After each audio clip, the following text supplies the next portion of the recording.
नमस्कार मित्रांनो, मराठी माणूस प्रदीप. आज आपण अशी इतिहासातील एक घटना पाहणार आहोत, जी घटना ऐकून मन सुन्न होऊन जातं. एक असं व्यक्तिमत्व, एक असे मावळे, एक असे सरदार ज्यांनी छत्रपती शिवाजी महाराजांच्या खांद्याला खांदा लावून स्वराज्याचं काम केलं.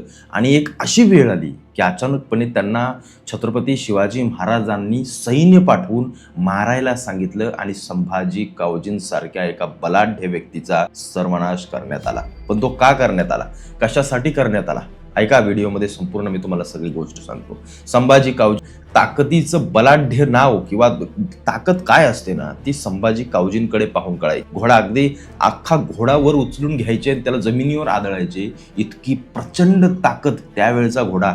आताचे घोडे नाहीत, त्यावेळचा घोडा बलाढ्य असा घोडा. म्हणजे तो व्यक्ती काय असेल याचा विचार करा. आपल्याला साधा 10 किलोचा दगड एखादा उचलत नाही. हे असामान्य कर्तृत्व गाजवणारे संभाजी कावजी हे आपल्या चिखलावडे की कोंढावळे या 2 गावांपैकी कुठल्या तरी एका गावाचे होते. अजूनही व्यवस्थित पुरावे नाहीयेत, पण कोंढावळे हे गाव वाईच्या इथलं सांगितलं जातंय, कारण कोंढाळकर हे त्यांचं नाव होतं. आडनावावरून ते जुळतंय, पण ते नक्की तिथलेच होते का हे अजूनही कुठलाही पुरावा तसा व्यवस्थित नाहीये. शिवरायांची पहिली मोठी लढाई जर कुठली झाली असेल तर 1648 साली पुरंदरची लढाई झाली. आणि त्या लढाईमध्ये आदिलशहाचा दारुण पराभव आपल्या मावळ्यांनी केला.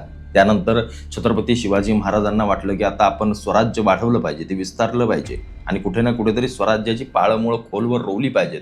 त्यामुळे सगळ्यात पहिल्यांदा छत्रपती शिवाजी महाराजांनी, त्यांना माहिती होतं की नुसतं स्वराज्य लढाईनं उभं राहणार नाही, तर त्याच्या मागे हवा व्यापार, त्याच्या मागे हवा पैसा, त्याच्या मागे हवा आर्थिक बाजू. आणि ती आर्थिक बाजू जर सुधारायची असेल तर व्यापाराकडे वळावं लागेल आणि व्यापार हातात घ्यावा लागेल. म्हणून छत्रपती शिवाजी महाराजांनी सगळ्यात पहिली जावळी काढली. जावळी हा एक असा प्रदेश जिथून कोकणातून तिकडून जी येणारी झाजं होती, जिथून घाट माथ्यावरून चढून लोक मावळ प्रांताकडे यायची, तो जो व्यापार व्हायचा त्या घाटांमधून, तिथं जावळी होती. आणि जावळीचा चंदरराव मोरे होता, जो या सगळ्या गोष्टींचा व्यापार पाहायचा. आणि चंदरराव मोरे हा आदिलशाहीच्या बाजूचा सरदार होता. मग अर्धा कर त्या आदिलशाहीला जायचा. छत्रपती शिवाजी महाराजांनी हेच ओळखलं की जोपर्यंत ही जागा आपण घेत नाही, हे व्यापाराचं केंद्र आपण मारत नाही, तोपर्यंत स्वराज्य उभं करणं अवघड आहे. म्हणून छत्रपती शिवाजी महाराजांनी 1657ला जावळी ताब्यात घेतली. चंदरराव मोरे तिथं मारला गेला. आणि मग प्रतापराव मोरे हे आदिलशाहीकडे निघून गेले आणि त्यांना सांगू लागले की असं असं शिवाजी जावळीमध्ये घुसलाय आणि मग त्याला जर मारायचं असेल की इथं या, जोपर्यंत जावळी आपण हातात घेत नाही तोपर्यंत आपल्या हातून काही नाही. आणि हे आदिलशहाला माहिती होतं, कारण सगळ्यात मोठा आपल्या इथला जर कर कुठं येत असेल आदिलशहाकडे तर तो त्या जावळीच्या प्रांतातून येत होता. पण छत्रपती शिवाजी महाराजांना मारणं इतकं सोपं होतं का जावळीमध्ये? नाही. तसा प्रतापराव मोरे आदिलशाहीकडे निघून गेला, तसाच हनुमंतराव मोरे जोहर खोऱ्यामध्ये अजूनही ठाण मांडून होता. आणि कुठे ना कुठेतरी महाराजांना माहिती होतं की हा हनुमंतराव मोरे आपल्यावरती वार करणार, कुठे ना कुठेतरी युद्ध होणार, कारण आपण नौखे आहोत जावळीमध्ये. पण हे मोरे सगळे जावळीमध्ये पहिल्यापासून राहणार आहेत, त्यामुळे त्यांना तिथला भौगोलिक परिसर माहिती आहे. आणि मग छत्रपती शिवाजी महाराजांनी एक नाव नेमलं. ते नाव होतं संभाजी कावजी कोंढाळकर.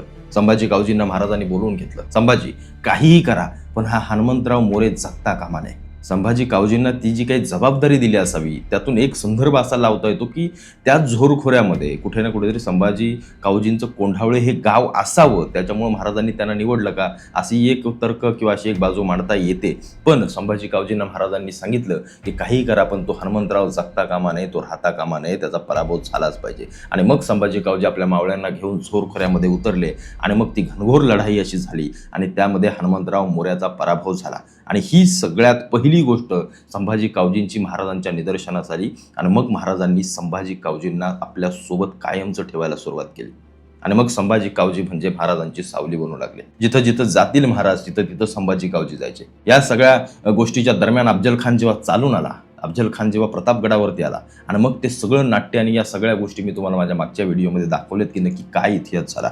जेव्हा शामियाना उभारला गेला खाली अफजल खानाला भेटण्यासाठी, तेव्हा छत्रपती शिवाजी महाराज 10 अंगरक्षकांसह 10 नोव्हेंबर 1659 साली खाली उतरले. गडावरून खाली आले. 10 अंगरक्षक होते आणि त्यामध्ये एक महत्त्वाचं नाव होतं, ते म्हणजे संभाजी कावजी कोंढाळकर. आणि हे बाकीचे सगळे 10 अंगरक्षक जे तुम्ही पाहताय, तसेच 10 अंगरक्षक हे जे तुम्ही पाहताय हे खानाकडे होते. आणि अशी 10-10 जणांची भेट ठरली होती त्या जन्नीच्या माळावरती.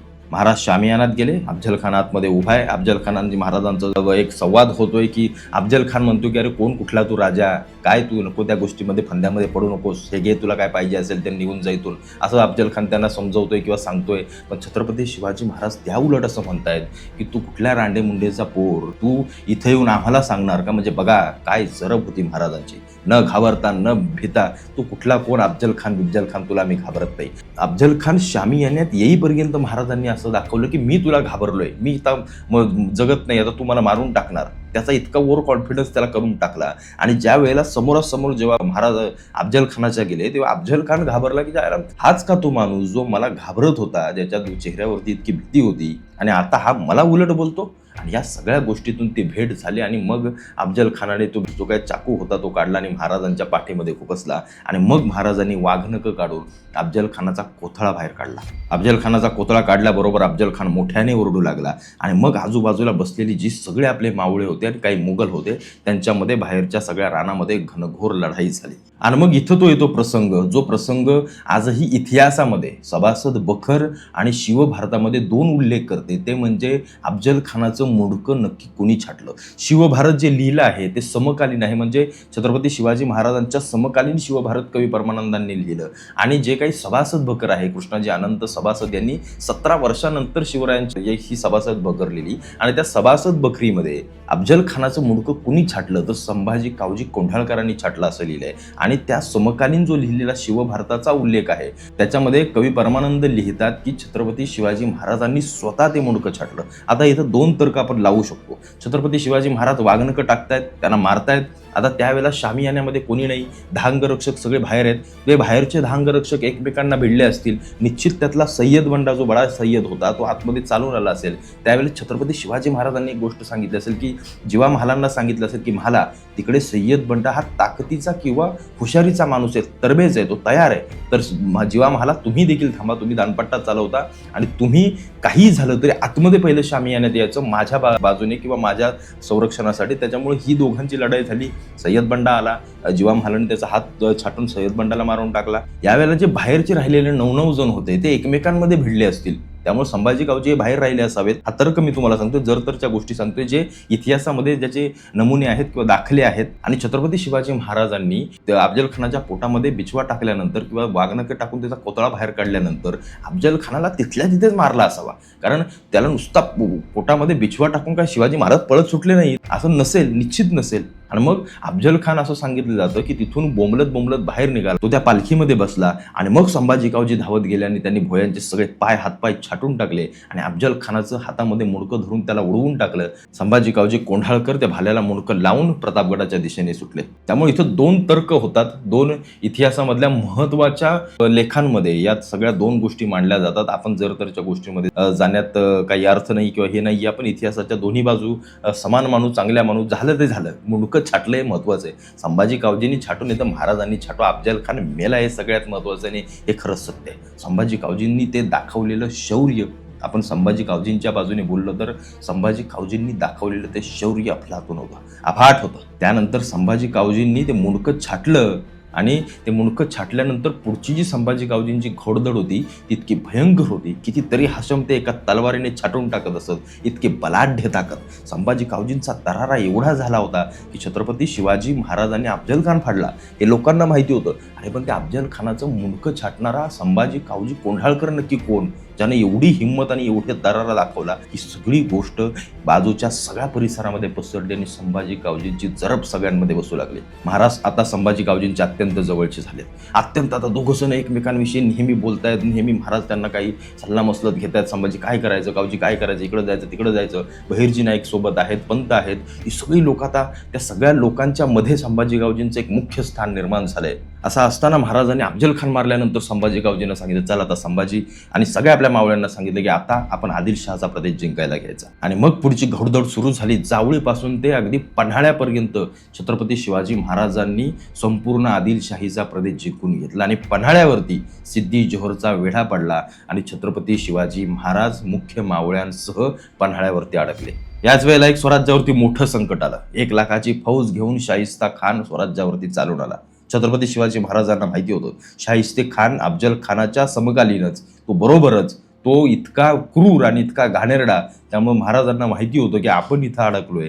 शाहिस्ते खान निश्चितच स्वराज्याचे धुळदाण उडवेल. याच वेळेला शाहिस्ते खानानं संग्रामदुर्ग देखील जिंकून घेतला. महाराज सिद्दी जोहरच्या वेढ्यातून जेव्हा निसटले, बाहेर आले आणि तेव्हा त्यांनी विचारलं संभाजी कावजींना की कोण कोण जाऊन शाहिस्ता खानाला मिळाले. तेव्हा अनेक आपले सरदार, तिथले देशमुख वगैरे ही सगळी लोक जाऊन मिळाले आणि त्याच्यामधला बाबाजी होनप देशपांडे हा देखील शाहिस्ता खानाला जाऊन मिळाला होता. आता ऐका, इथून खरा अध्याय सुरू होतो आणि इथूनच पुढची सगळ्यात महत्त्वाची गोष्ट सुरू होते.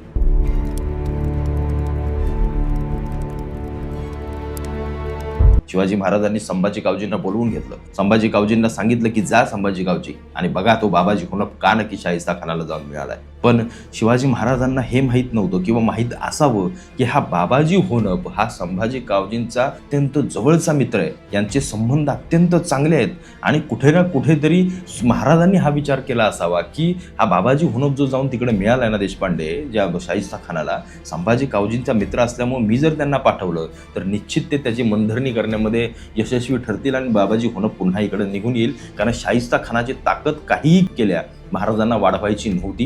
कारण इथलीच लोक जर त्याला जाऊन मिळाली तर त्याला अजून बळ मिळेल, ताकद मिळेल आणि मग कुठे ना कुठेतरी आपल्याला धोका आहे ह्या गोष्टी महाराजांना माहिती होत्या. म्हणून संभाजी कावजी लगोलग निघाले, बाबाजी होनपांजवळ गेले आणि इथंच सगळ्यात महत्त्वाची गोष्ट ठरली. ज्या संभाजी कावजींना महाराजांनी बाबाजी होनपांना इकडे आणण्यासाठी पाठवलं होतं ते संभाजी कावजी तिथे गेल्यानंतर शाहिस्ते खानाचेच झाले. महाराजांना विश्वास बसेना, धक्का बसला. अरे हेच ते संभाजी कावजी ज्यांनी माझ्या खांद्याला खांदा लावून या स्वराज्याचं काम केलं, ज्यांनी अफजल खानाचं मुंडकं छाटलं, ज्यांना मी सांगेल तो शब्द त्यांनी पाळला, हे संभाजी कावजी फितूर झालेच कसे? ही गोष्ट महाराजांना असह्य करून टाकत होती. महाराज आतल्या आत नुसते पेटत होते. समजत नव्हतं की काय झालं, कसं झालं, नक्की कशामुळे तिथे गेले. शाहिस्ते खानाच्या जवळ गेल्यानंतर संभाजी कावजींनी घोडा उचलून दाखवला आणि स्वतःची ताकद दाखवून दिली आणि शाहिस्ता खानाला हे माहिती होतं की हाच तो संभाजी कावजी ज्यानं अफजल खानाचं मुंडकं छाटलंय, ज्यानं त्यातल्या सगळ्या प्रदेशामध्ये स्वतःचा दुमदुमा निर्माण केलाय. हे शाहिस्ता खानाला समजताच शाहिस्ते खानानं संभाजी कावजींना 500 घोडस्वारांचा प्रमुख करून टाकला आणि मलकापूर ठाणं त्यांच्या हातामध्ये देऊन टाकलं. ही गोष्ट महाराजांना समजली की शाहिस्ते खानानं संभाजी कावजींना मोठी पदवी दिली आहे, तिथं मोठं स्थान निर्माण करून दिलंय. संभाजी कावजी अत्यंत धोकादायक ठरू शकतात.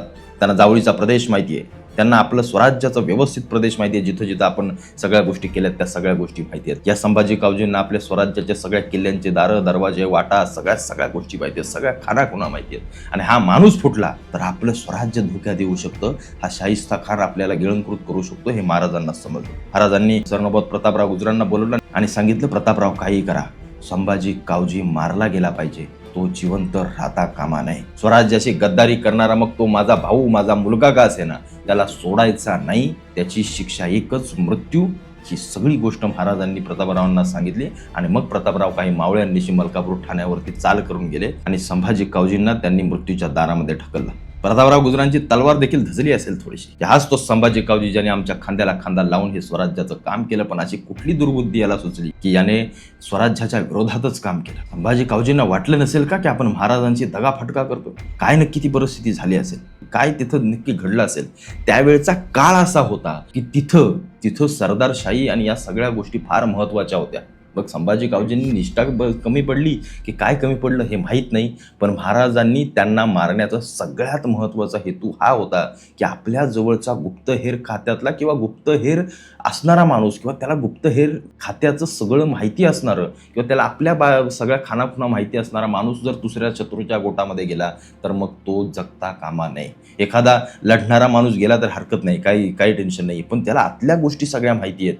तो तिकडे फुटून गेला तर तो सगळं काही सांगेल, ओकेल, बरळेल आणि मग आपण कुठे ना कुठेतरी धोक्यात सापडू हे महाराजांना माहिती होतं. म्हणून मनावरती, हृदयावरती दगड ठेवून महाराजांनी सांगितलं की प्रतापराव, संभाजी कावजी जगता कामा नये. कुठे ना कुठेतरी महाराजांनाही अश्रू अनावर झाले असतील की हा माझा संभाजी काय असं करून गेला, आज त्यालाच मारण्याची मला वेळ आली. त्यानं माझ्यासाठी म्हणून लढला, माझ्यावर येणारे घाव त्याने प्रत्येक झेलले, तो असं का वागला असेल हे आजही इतिहासातलं न उलगडलेलं गूढ आहे. याला कारणीभूत नक्की बाबाजी होनप समजावा, त्यांचा मित्र म्हणून, की शाहिस्ते खानानं टाकलेला पैसा, की शाहिस्ते खानानं दिलेलं महत्त्वाचं स्थान, या सगळ्या गोष्टी इतिहासात आजही गूढच बनून राहिल्यात. पण एवढं एक नक्की झालं की आपली आजही माणसं काही फुटीरवादी होतात, निश्चित होतात, पण संभाजी कावजींचं जे कार्य स्वराज्यात असतानाचं आहे ते आपण कुठे ना कुठेतरी नजरअंदाज करून चालणार नाही. त्यांचे उपकार आपण कधीच विसरू शकत नाही. असोच एका विशिष्ट वेळेनंतर त्यांनी जे काही केलं असेल त्याचा मृत्यूदंड छत्रपती शिवाजी महाराजांनी स्वतः त्यांना दिला. त्यामुळे ते इतिहासामधलं जो काही स्वार्थीपणा होता तो तिथेच गेला.